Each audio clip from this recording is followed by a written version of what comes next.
You are Comrade Ivan Ivanovich Privalov.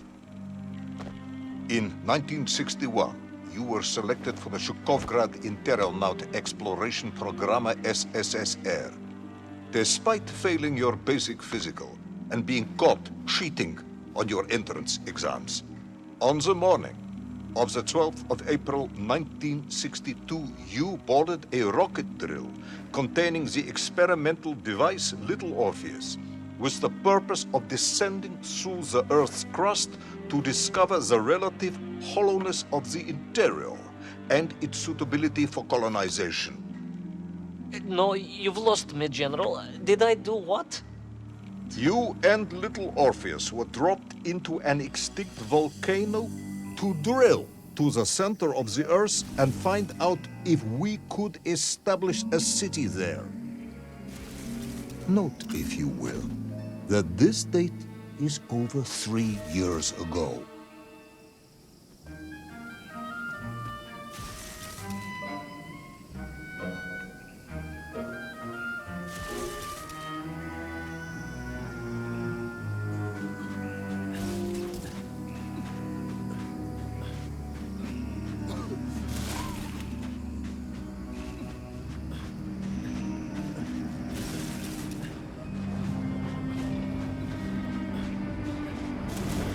Ivan Ivanovich, can you describe Little Orpheus to me? Of course. It was large and round and had something of a disagreeable smell. I was referring to its technical specification. Well, General, I am no man of science, but it had this radio thing that I was supposed to use to let the surface know I had arrived. And some sort of battery wrapped in this lead box. But I was told to not touch anything under any circumstances. And I did notice the engineers who worked on it were quite a shifty bunch.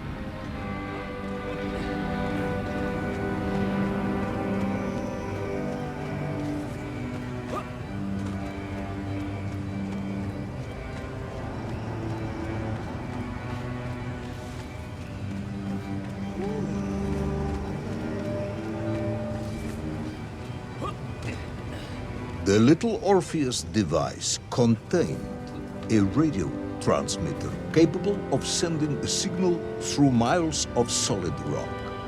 In order to boost this, a powerful energy source was required. An atomic bomb, Comrade Privalov. An atomic bomb that you have lost. The drill device, codenamed Mother Calliope, was a testament to the brilliance of the Baikonur engineers. It now spends its days as a nesting roost for the pterodactyls of Plutonia. Sigte пожалуйста, товарищи. Somewhere below the Earth's crust. Ah, yes, that bomb. Of course, General. I can explain everything. But it is a long and somewhat complicated story. And let me assure you, this is not a case of milking chickens. But you won't understand where your bomb and Little Orpheus has ended up unless I start at the very beginning and you let me tell you where I've been for the last 3 years.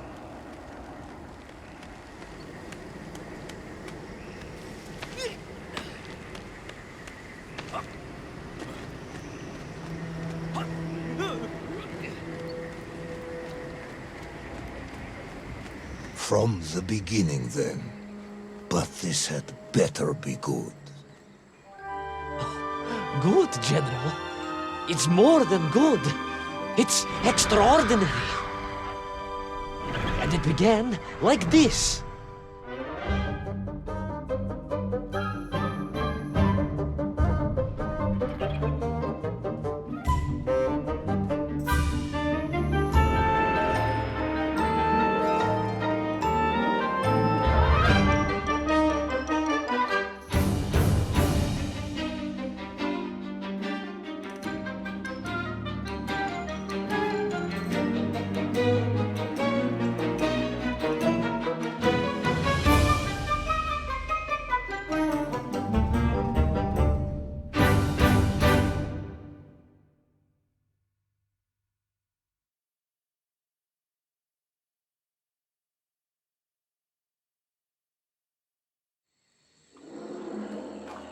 An extraordinary sight. I realized this must be the fabled land of Plutonia, as documented by the brilliant scholar Obruchev. A trail of destruction carved by the rocket drill led down into the wild and mysterious jungle. The rocket drill itself must have snapped in half somewhere below Kamchatka, and little Orpheus bounced out and became lost in that prehistoric forest. If I was ever to get home, my mission was clear: to find little Orpheus.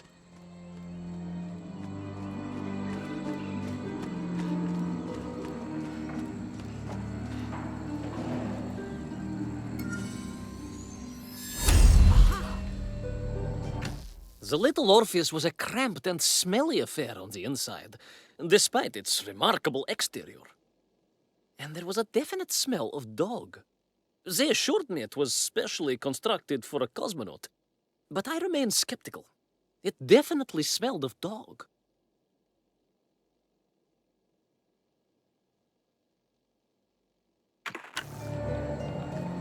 I steeled myself and plunged deeper into that prehistoric jungle where insects the size of dogs buzzed around. Dogs. What sort of dogs? I beg your pardon, General? Large dogs or small dogs? Big like an ovcharka or small like a barlonka? Does it really matter? Of course. Detail is all important. Ovcharka then, General. The size of an ovcharka. I find that very hard to believe. Would you find it easier if they were the size of a balanka? No. But I am enjoying your attempts to persuade me.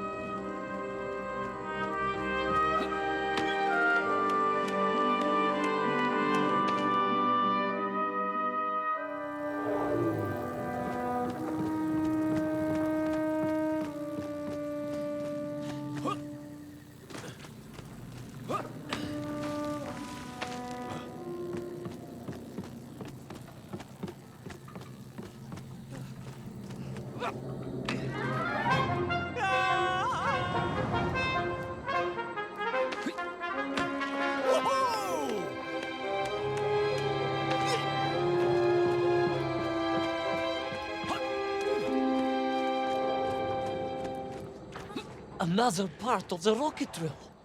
But still no sign of little Orpheus.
I could see huge beasts, larger and more ancient.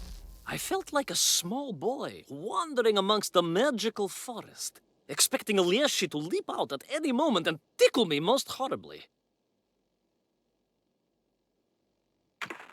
Than any known to our modern times. Could it be that Obruchev was right? And deep below the Earth's surface, prehistoric monsters still roam freely. Yes, but little Orpheus.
Terrible lizard intent on making a snack of me was none other than the most awful of the monsters, the Tyrannosaurus Rex. Oh, now you are an expert on dinosaurs. Oh, hardly an expert, General.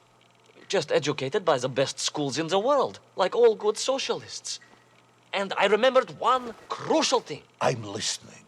Well, its greed is without bottom. Its hunger is ferocious. But its brain is absolutely tiny. So, it can roar and roar as much as it likes, but it will never be a match for the sharpened mind of the good Soviet worker. All I needed was a plan to outwit the monster.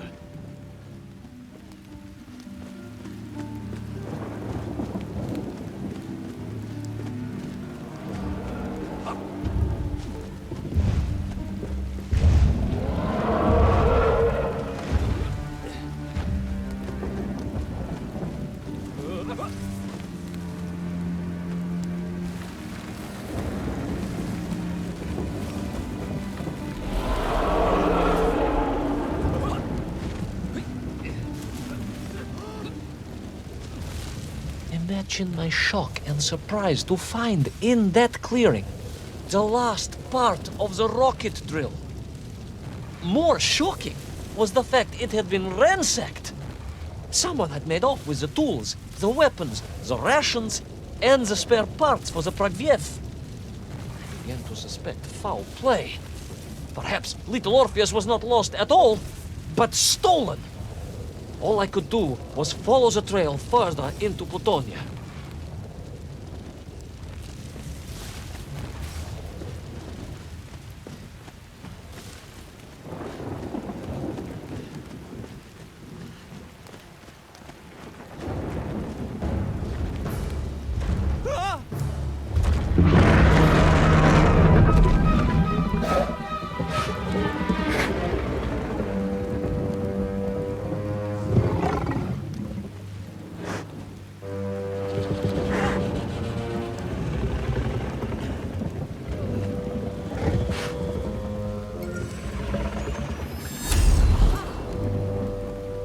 The furious beast almost looks friendly here. Like a common house pet, like a dog or koshka. I can assure you that in person they are definitely not domesticated creatures.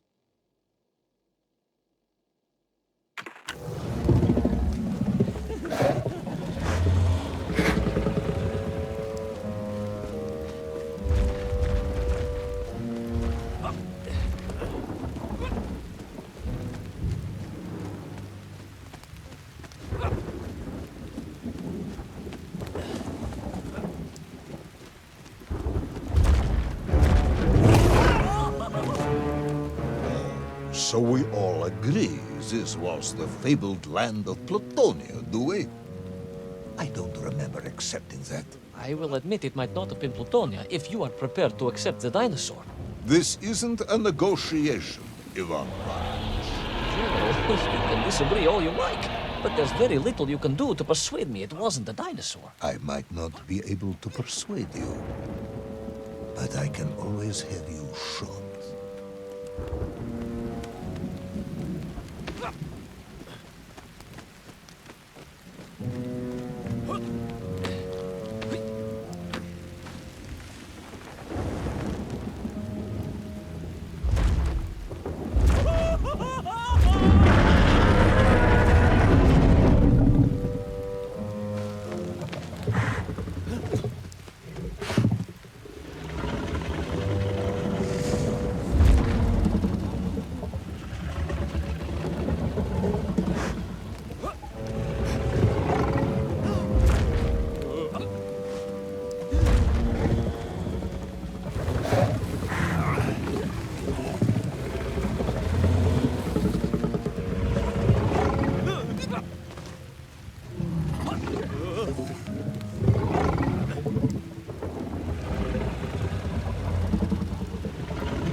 I must say, I liked the mustache.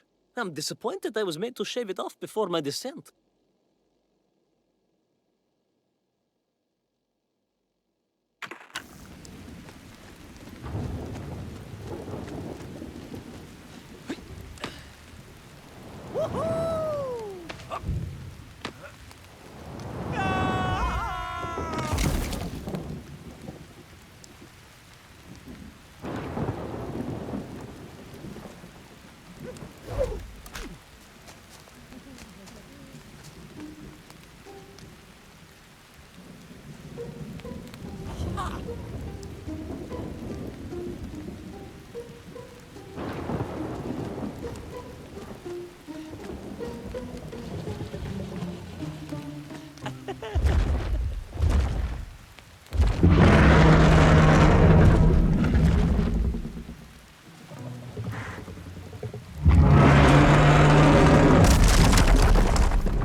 You hid in an egg. Yes, General. I hid in an egg. I am glad to hear your military training was not wasted. If only I had a single legion of men as brave and ingenious as you, with only 100 men equipped with eggs to hide in, we could roll across Europe in a day. General, are you mocking me? You are as sharp as you are brave, Tavarish.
What a handsome devil! Puscat Pulv Glaza is not my intention, but I do cut a dashing figure in my interior Cosmo Astro suit costume thingy.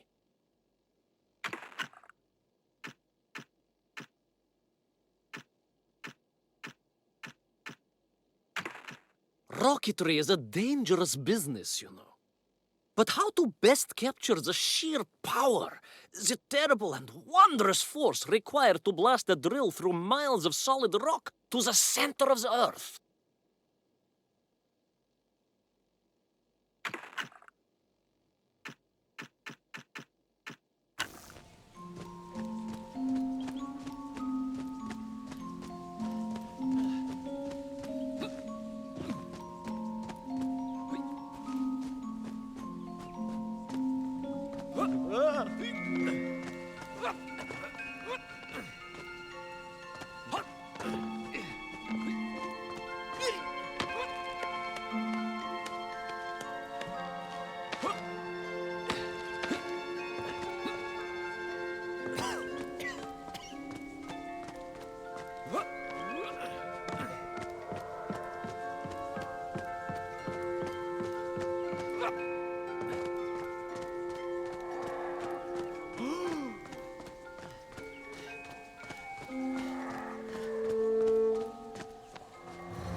I couldn't believe it.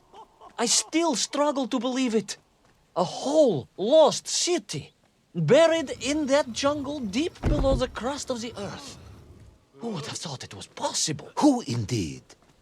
It is, of course, a shame you didn't think to record the moment for posterity and help us all to get over our disbelief. But I did, General, I did. My training was excellent, and I immediately took out my komsomolets and began to document all I could.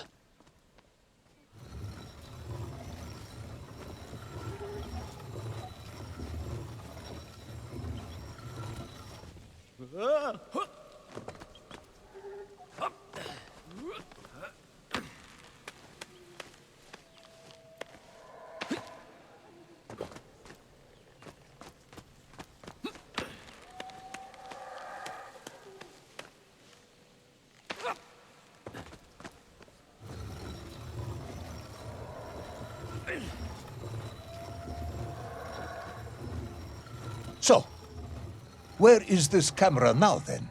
Ah, General, yes.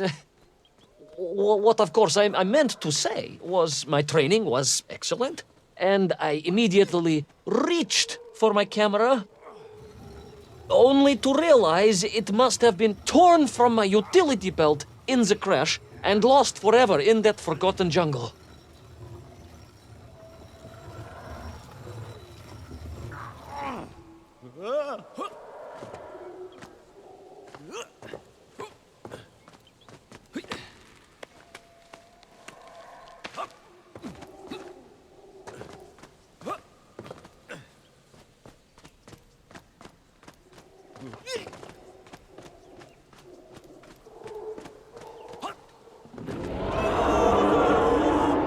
A horrendous beast had returned and was hungrier than ever. Perhaps it was angry it had been fooled by an egg-wearing idiot. That is unkind, General. It may have been small of brain, but it was grand of stature. Whereas you, Ivan Ivanovich, are lacking in both departments.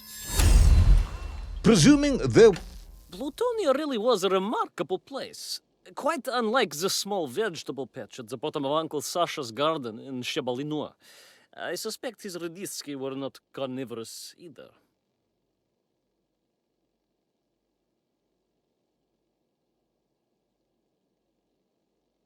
There were no more eggs to hide in. Did you have a new plan? I did, General.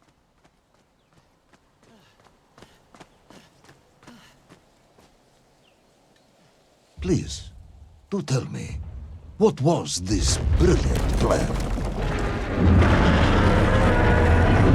I ran like hell, General.